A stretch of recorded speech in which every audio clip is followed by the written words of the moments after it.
মুসলিম সম্প্রদায়ের বড় ধর্মীয় উৎসব পবিত্র ঈদ উল ফিতর উপলক্ষে সীমান্তবর্তী দিনাজপুরের হাকিমপুরের হিলি উপজেলার ৩টি ইউনিয়নে বর্তমান সরকারের বিশেষ বরাদ্দ বিনামূল্যে ভিজিএফ খাদ্যশস্য চাল ১৩,৭০০ পরিবারের দরিদ্র অসহায় ও দুস্থদের মাঝে এবং ১০ কেজি চাল জনপ্রতি বিতরণ করা হয়েছে।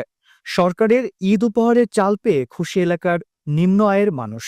এদিকে উপজেলা নির্বাহী কর্মকর্তা অমিত রায় জানান, জেলা প্রশাসক মোহাম্মদ রফিকুল ইসলাম মহোদয়ের দিক নির্দেশনা মোতাবেক উপজেলার ৩টি ইউনিয়নে ১৩,৭০০ নিম্ন আয়ের পরিবারের সদস্যদের মাঝে বর্তমান সরকারের বিশেষ বরাদ্দ বিনামূল্যে ভিজিএর খাদ্যশস্য চাল বিতরণ করা হয়েছে।